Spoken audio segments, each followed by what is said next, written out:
Je ne crois pas qu'on protège notre modèle de société, la République, la devise républicaine qui fait la force de la France, liberté, égalité, fraternité, en mettant ce modèle à terre. Et je pense que bien souvent, dans le débat public aujourd'hui et dans les prises de position et les lois qui sont proposées et adoptées avec ce gouvernement, nous passons d'une certaine manière à côté de ce qui pourrait nous permettre d'être plus vigilants et plus forts pour combattre Daesh. Et il me semble que nous avons à puiser dans l'héritage des Lumières qui nous appelle justement à nous appuyer sur la raison, sur le droit et de faire attention à l'émotion, même si je suis comme tous les Français et j'ai été sous le choc à chaque fois. Et vous avez peur, vous avez peur ? Écoutez, à chaque fois, la tuerie de Charlie Hebdo, l'hypercachère, des gens à Nice, bien sûr. La liste est terrible. Et j'étais à la commémoration pour les policiers la semaine dernière. Donc évidemment qu'on est dans cette émotion. Mais notre responsabilité est une responsabilité d'essayer de voir comment nous pouvons être efficaces. Et c'est pourquoi je voudrais aller sur 4 questions très rapidement. La première, qui me semble majeure, c'est la question géopolitique.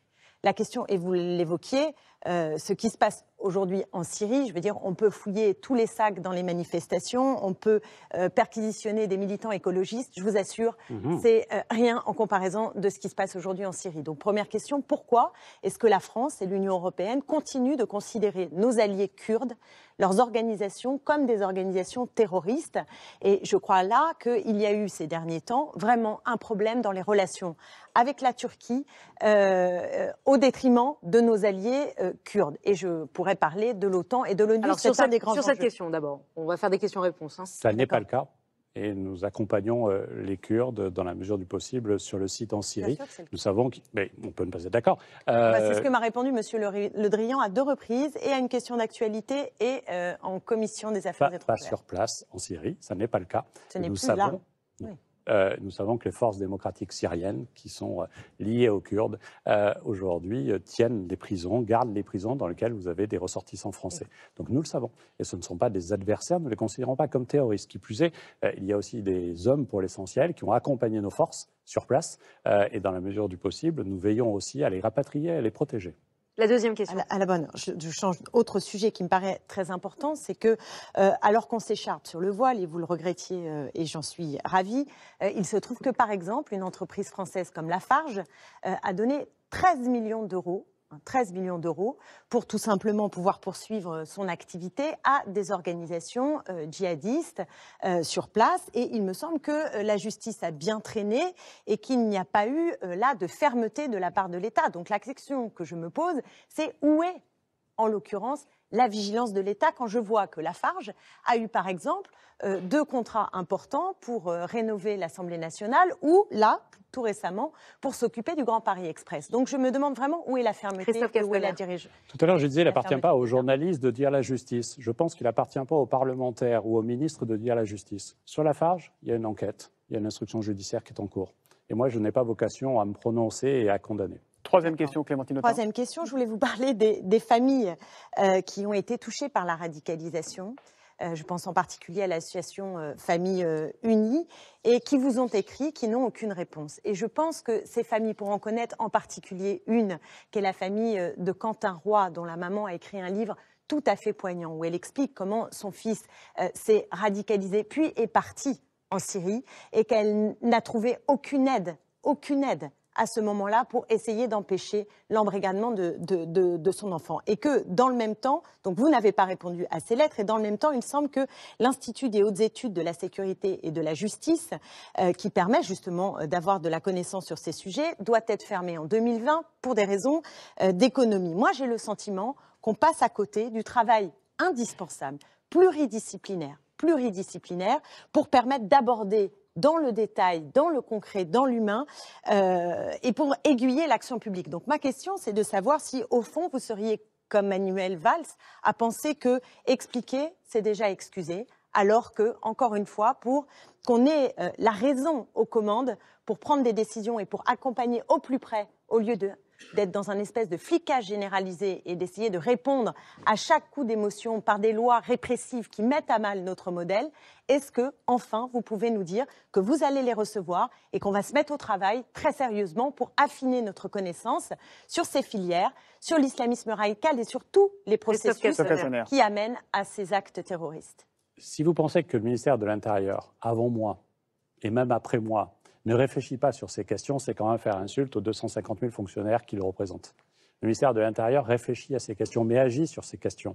J'évoquais les quartiers de radicalisation tout à l'heure où nous travaillons sur ces sujets-là, notamment avec des partenariats avec les maires, avec le ministère de la Jeunesse et des Sports sur les associations sportives. C'est aussi une des premières circulaires que j'ai signées. Plus récemment, avec l'Éducation nationale, et quand nous dédoublons les classes dans les quartiers les plus difficiles de France, je pense qu'on lutte activement contre la radicalisation par l'émancipation scolaire. Et donc très clairement là-dessus, ne pensez pas que c'est parce qu'il y a un institut dont je ne suis pas sûr que vous pourriez citer... Non, mais j'essaie de répondre à votre question. Ne pensez pas que c'est... Quand vous supprimez 250 000 emplois aidés et que vous les laissez... Moi, je suis élue de Seine-Saint-Denis. Que vous laissez la République aux portes de nos quartiers. Aux portes de nos quartiers. Hein, quand, justement, pour faire l'aide aux devoirs, pour avoir des clubs sportifs, pour avoir tout ce qui permet à la République d'être là, eh bien, que les moyens disparaissent, je suis désolée, mais on laisse le champ libre. On laisse le champ libre. Madame Clémenté, et vous le savez, Monsieur Castaner. Non, mais je ne le pense pas du tout et je ne le sais pas. Et ce ne sont pas les gilets jaunes, vous savez, qui mettent à bas la République, comme vous l'avez dit tout à l'heure, je ne le crois pas. Je pense que c'est aujourd'hui la République qui fait défaut. Puis-je et répondre? qui n'est pas le ministre de l'Intérieur, il peut vous répondre à niveau de la dynamique d'égalité, de liberté, de fraternité. Christophe Castaner, je vais vous dire, je pense qu'un enseignant qui est dans une classe dédoublée, pour travailler dans la lutte contre la radicalisation et le risque, pour ramener des gens à la République et aux valeurs de la République, c'est plus efficace que des emplois aidés. Si vous pensez que les emplois aidés, c'est la meilleure façon de lutter contre la radicalisation, je pense que vous vous trompez. Je vous rappelle que les emplois aidés, c'était en moyenne 5 mois et 12 jours. C'était un salaire 50 € en dessous du RSA en moyenne en France. C'était un taux de pérennité après inférieur à 20%. Et donc effectivement, moi j'ai toujours pensé, et pourtant j'ai été maire, employeur d'emplois aidés, que ça n'était pas une réponse. Et que par contre, on a gardé un dispositif avec une obligation de formation et avec un objectif, celui de pérenniser derrière. Mais je pense qu'on mélange un peu tout. Et donc je voulais finir sur la lutte contre la radicalisation, c'est celle que nous menons, mais mètre carré par mètre carré sur ces territoires-là, et que je souhaite amplifier en Seine-Saint-Denis comme ailleurs. Parce qu'effectivement, nous avons 10 ans, 15 ans, 20 ans de retard. Ça tombe bien parce qu'on a un en prof... particulier, c'est le fond de l'islamisme qui s'est développé dans ces quartiers, y compris en venant sur les associations sportives, les associations culturelles, les associations sociales. Et c'est contre cela que nous devons lutter. Dire dans quel contexte aussi on est aujourd'hui avec ces fameux signaux faibles et cette espèce de société de vigilance qui n'est rien d'autre, je suis désolée, mais qu'une société de défiance, de flicage généralisé. Voilà ce qui s'est passé là le week-end dernier. On a eu, vous l'avez montré tout à l'heure, une femme voilée qui a été agressée par un élu d'extrême droite alors qu'elle était là et qu'elle était dans son bon droit. On a une université qui a lancé un questionnaire sur les signaux faibles. On va le voir, c'est l'université de Cergy-Pontoise. On va voir.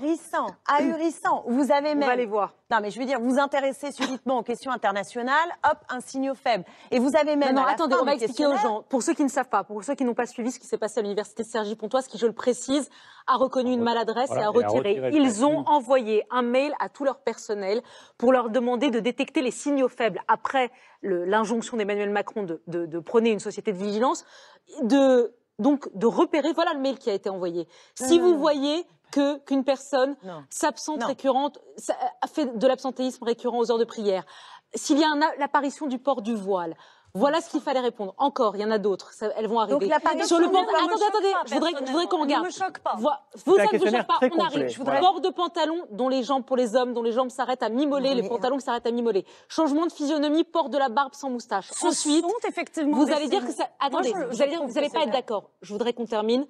Voilà. Si c'est possible qu'on voit, bon, il y en a d'autres aussi. Arrêt de l'alcool, apparition, voilà, bon, apparition du pouvoir du voile, arrêt de l'alcool. Il y en a d'autres comme ça. Voilà ce qui s'est passé. Est-ce que ça vous a choqué? Moi, je suis choquée parce que c'est un questionnaire raciste. Il faut appeler un chat, et on est bien dans une société qui rompt avec ce que je disais tout à l'heure, notre modèle de société. Mais le ministre de l'Éducation nationale lui-même a ouvert quelque part les vannes, puisqu'il a carrément dit que des petits garçons qui ne donneraient pas la main à des petites filles seraient désormais signalés. Je me suis interrogée si mon fils, mon propre fils, n'allait pas demain être fiché. Vous pouvez le refaire. Il n'a jamais dit qu'il fallait les signaler. Il a dit que quand des enfants, garçons, ne voulaient plus donner la main aux petites filles et que le professeur, qui n'est pas totalement idiot, considère que ces caractérisations liées à un choix religieux, ben moi je considère que c'est un problème. Clémentine Autain, vous êtes d'accord avec ça? Est-ce qu'il faut signaler? Vous, par exemple, est-ce que vous signaleriez, par exemple, si vous avez dans votre entourage quelqu'un qui décide de ne plus serrer la main aux femmes, vous faites quoi? Mais je vais même vous dire plus que ça. C'est qu'il se trouve que sur la mosquée des radars, moi je suis élue à Sevran, les premières personnes qui m'ont parlé de la mosquée des radars, des prêches et de la dangerosité de cette mosquée, ce sont des musulmans. Ce sont des musulmans.